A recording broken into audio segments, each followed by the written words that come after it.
ओम शांति। सुनते हैं मीठे बाप दादा से आज की मुरली। बाबा कह रहे मीठे बच्चे, विजय रतन बनने के लिए जीते जी मरकर देही अभिमानी बन बाप के गले का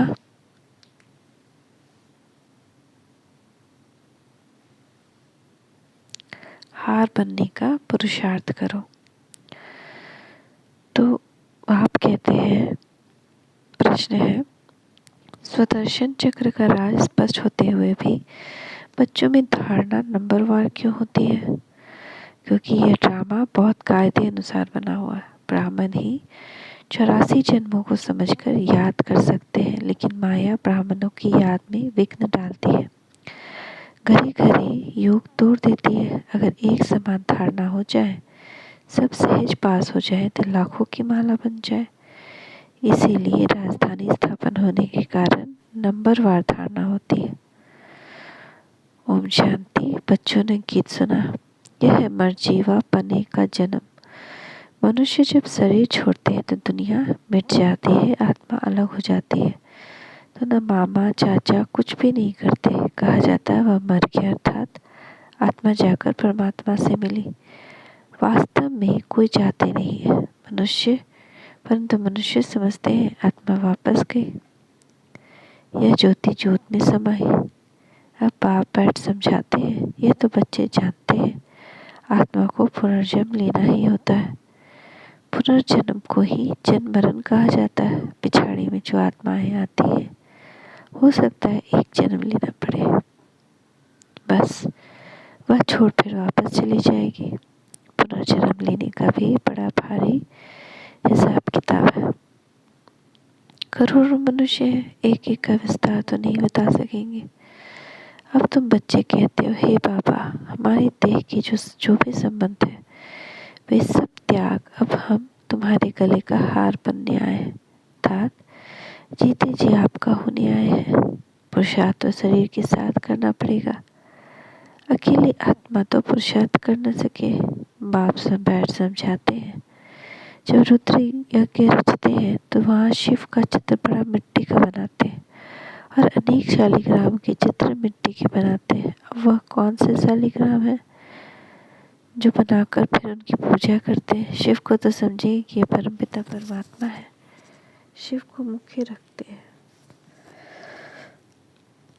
आत्माएं तो ढेर है, तो वे भी शालिग्राम बहुत बनाते हैं। 10,000 अथवा 1,00,000 भी शालिग्राम बनाते हैं। रोज बनाया, तोड़ा, फिर बनाया, बड़ी मेहनत लगती है। अब वह न पुजारी न यज्ञ रचने वाले ही जानते हैं कि यह कौन है। क्या इतनी सब आत्माएं पूजनीय लायक हैं?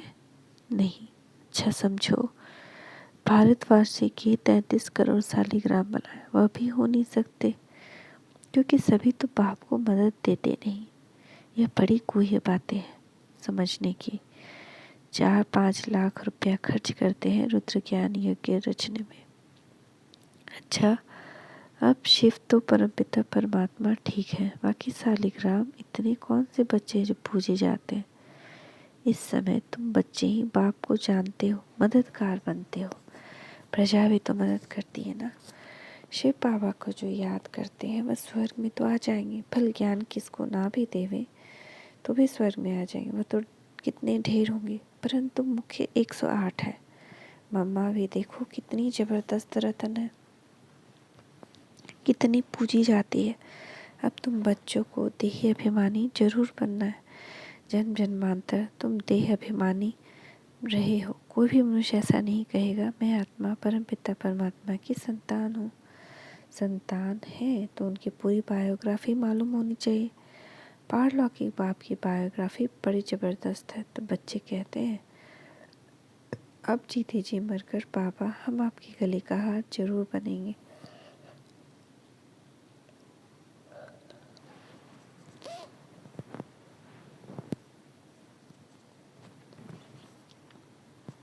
आत्माओं की भी बड़ी बड़ी माला है, वैसे ही फिर मनुष्य सृष्टि की बड़ी से बड़ी माला है। प्रजापिता ब्रह्मा है मुख्य, इनको आदम आदिदेव महावीर भी कहते हैं। अब ये बड़ी गुह्य बातें हैं।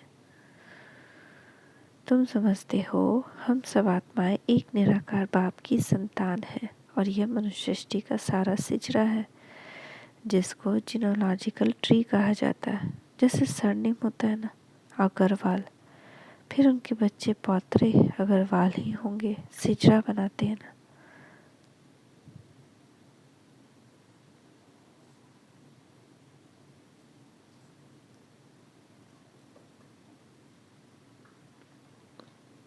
एक से फिर बढ़ते बढ़ते बड़ा झाड़ हो जाता है।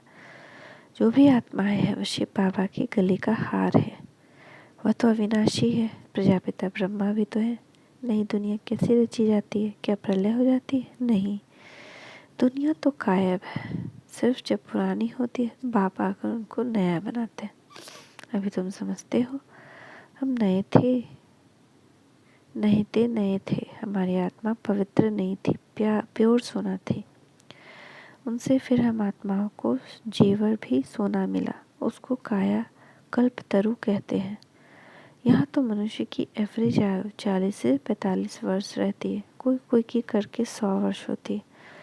वहाँ तो तुम्हारी आयु एवरेज 125 वर्ष से कम होती नहीं। तुम्हारी आयु कल्प वृक्ष समान बनाते हैं, कभी अकाले मृत्यु नहीं होगी। तुम आत्माएं शिव बाबा के बच्चे हो। ब्रह्मा द्वारा जो ब्राह्मण पैदा होगा उनसे फिर प्रजा रची जाती है। पहले पहले तुम ब्राह्मण बनते हो, ब्रह्मा मुख वंशावली।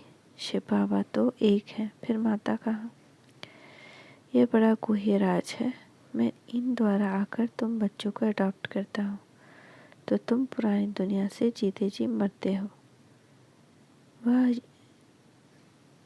जो अडॉप्ट करते हैं वह धन पाने के लिए करते हैं।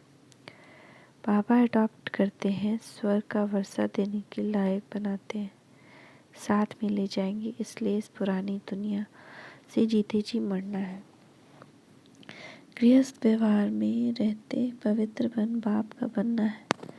हम वहाँ के रहने वाले हैं। फिर सतयुग में सुख का पाठ बजाया। यह बातें बाप समझाते हैं, शास्त्रों में तो है नहीं।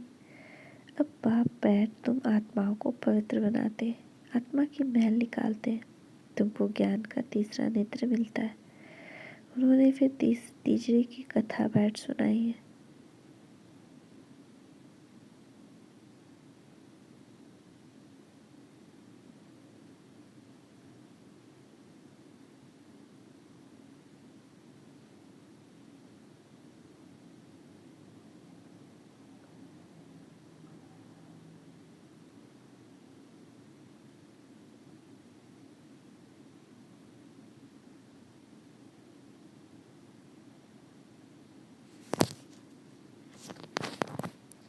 आत्मा की मैल निकालते हैं, तुमको ज्ञान का तीसरा नेत्र मिलता है। उन्होंने फिर तीसरे की कथा बैठ बनाई है। वास्तव में बात यहाँ की है। तुमको ब्रह्मांड से लेकर सारी सृष्टि के आदि मध्य अंत का सारा समाचार मिल जाता है। बाप एक ही बार आकर समझाते हैं। सन्यासी तो पुनर्जन्म लेते रहते हैं। यह तो आया और बच्चों को पढ़ाया, बस ये तो नई बात हो जाती है। शास्त्रों में यह बातें हैं नहीं। यह बहुत बड़ा कॉलेज है। कायदा है 1 हफ्ता तो अच्छी रीति समझना पड़े, भट्टी में बैठना पड़े। गीता का पाठ अथवा भागवत का पाठ भी 1 हफ्ता रखते हैं ना, तो 7 रोज भट्टी में बैठना पड़े।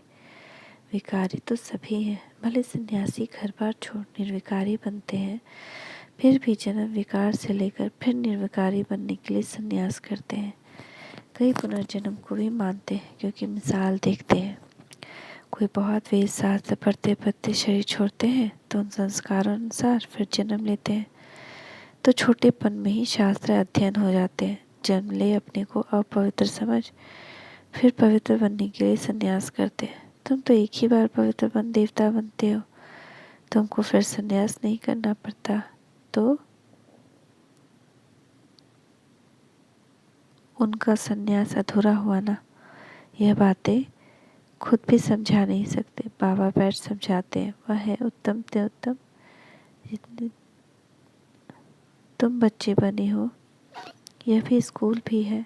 रोजाना नई नई बातें निकलती, कहते हैं आज गुहे ते गुहे सुनाता हूँ। नहीं सुनेंगे तो धारणा कैसे होगी? अब आप बैठ समझाते हैं, तुम मेरे बने हो तो शरीर का भान छोड़ो, मैं गाइड बनाया हूँ वापस ले जाने। तुम पांडव संप्रदाय, वह जिस्मानी पंडे, तुम रूहानी पंडे हो, वह जिस्मानी यात्रा पर ले जाते हैं, तुम्हारी ये रूहानी यात्रा। उन्होंने तो पांडवों को हथियार दे युद्ध के मैदान में दिखाया है। अभी तुम बच्चों में भी ताकत चाहिए, बहुत होते जाएंगे तो फिर ताकत भी बढ़ती जाएगी। तो बाप बैठ समझाते हैं, मैंने तुमको गोद में लिया है इस ब्रह्मा के द्वारा, इसीलिए इनको माता पिता कहा जाता है। ये तो सब कहते हैं तुम माता पिता, हम बालक तेरे। अच्छा, उनको तो गॉड फादर कहा जाता है, गॉड मदर तो नहीं कहा जाता, तो मदर कैसे कहते हैं? मनुष्य फिर जगदम्बा को मदर समझ लेते हैं, परंतु नहीं, उनके भी माता पिता हैं। उनकी माता भला कौन सी है? ये बड़ी गुह्य बातें हैं। गायन तो है, परंतु सिद्ध कर कौन समझा है? तुम जानते हो यह माता पिता है। पहले ये माता, बरोबर तुमको इस ब्रह्मा माता के पास पहले आना पड़े। इनमें प्रवेश कर तुमको अडॉप्ट करता हूँ, इसीलिए यह माता पिता ठहरे। यह बातें कोई शास्त्र में नहीं है। यह बाप बैठ समझाते हैं कैसे तुमको मुख वंशावली बनते हो।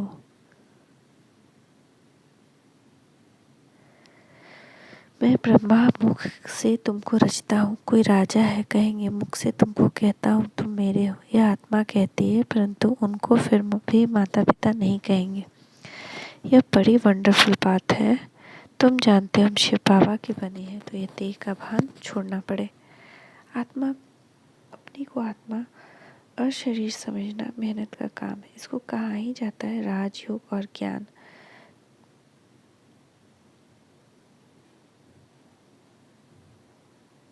दोनों अक्षर आते हैं। मनुष्य जब मरते हैं तो उनको कहते हैं राम राम कहो, या गुरु लोग अपना नाम दे देते हैं। गुरु मर जाता है तो फिर उनके बच्चे को गुरु कर देते हैं। या तो बाप जाएंगे तो सभी को जाना है, या मृत्यु लोक का अंतिम जन्म है।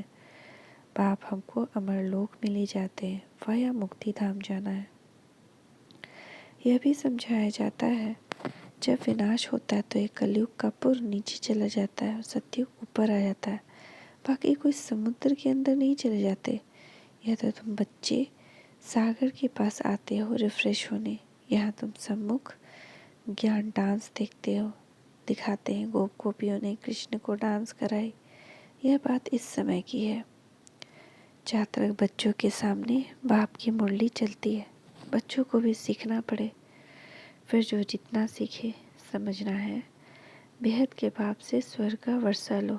हे भगवान कहते हो, वह तो है रचयिता, जरूर स्वर्ग ही रचेंगे। ये एक ही बाप है जो स्वर्ग रचते हैं। वो फिर आधा कल्प चलता है। बाबा तुम्हें कितने राज्य पद समझाते हैं। बच्चों को मेहनत कर धारण करनी। सुदर्शन चक्र का राज भी बाप ने कितना साफ बताया है। 84 जन्मों के चक्र को ब्राह्मण ही याद कर सकते हैं। यह है बुद्धि का योग लगाकर चक्र को याद करना, परंतु माया घड़ी घड़ी योग तोड़ देती है।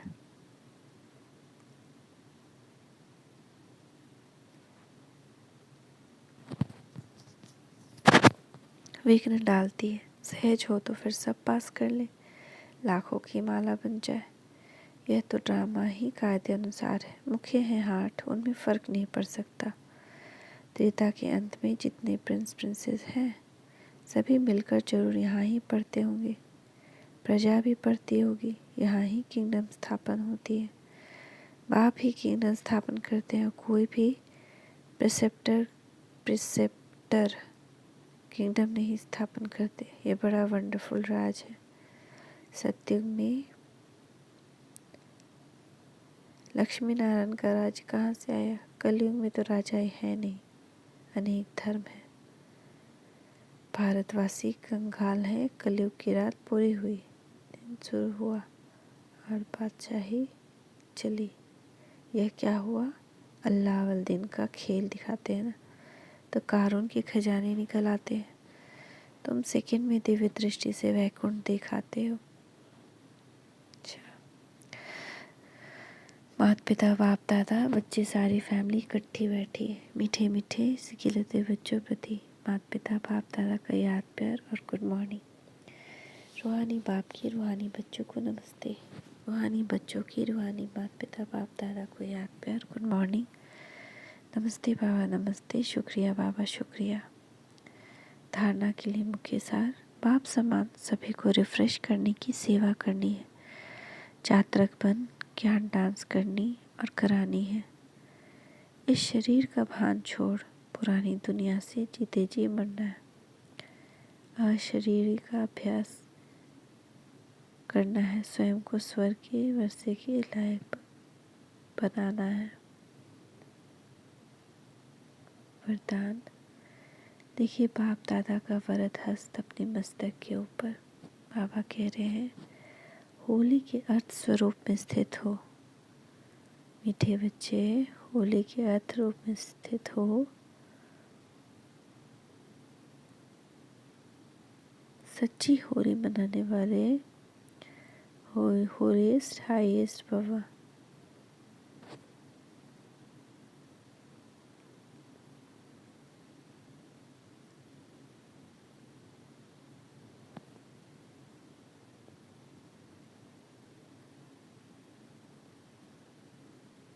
होली अर्थात जो कुछ भी हो गया, हो लिया।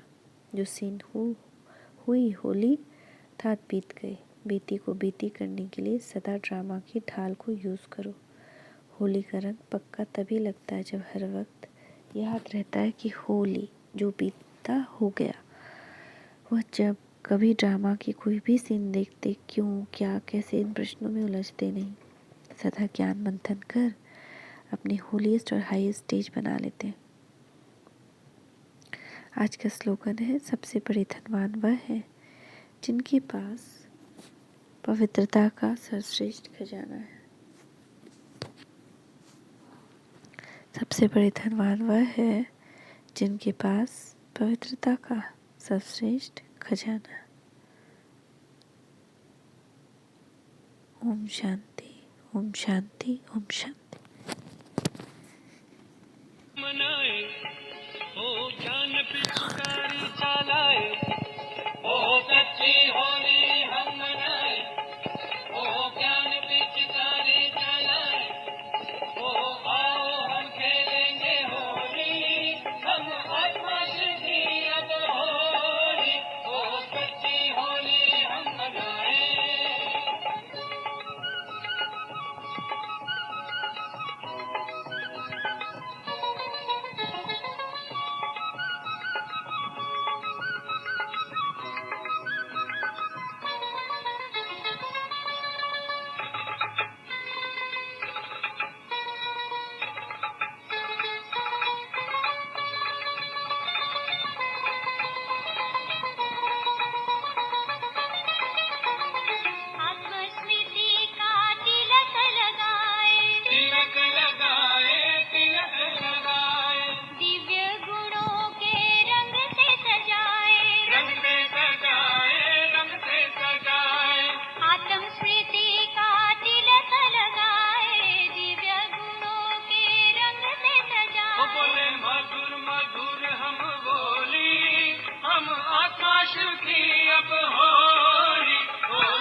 अब शिव से मनाए, शिव से मनाए, शिव से मनाए। संपूर्णता के गीत हम गाए, गीत हम गाए, गीत हम गाए। मंगल मिलन सब शिव से मनाए, संपूर्णता के गीत हम गाए।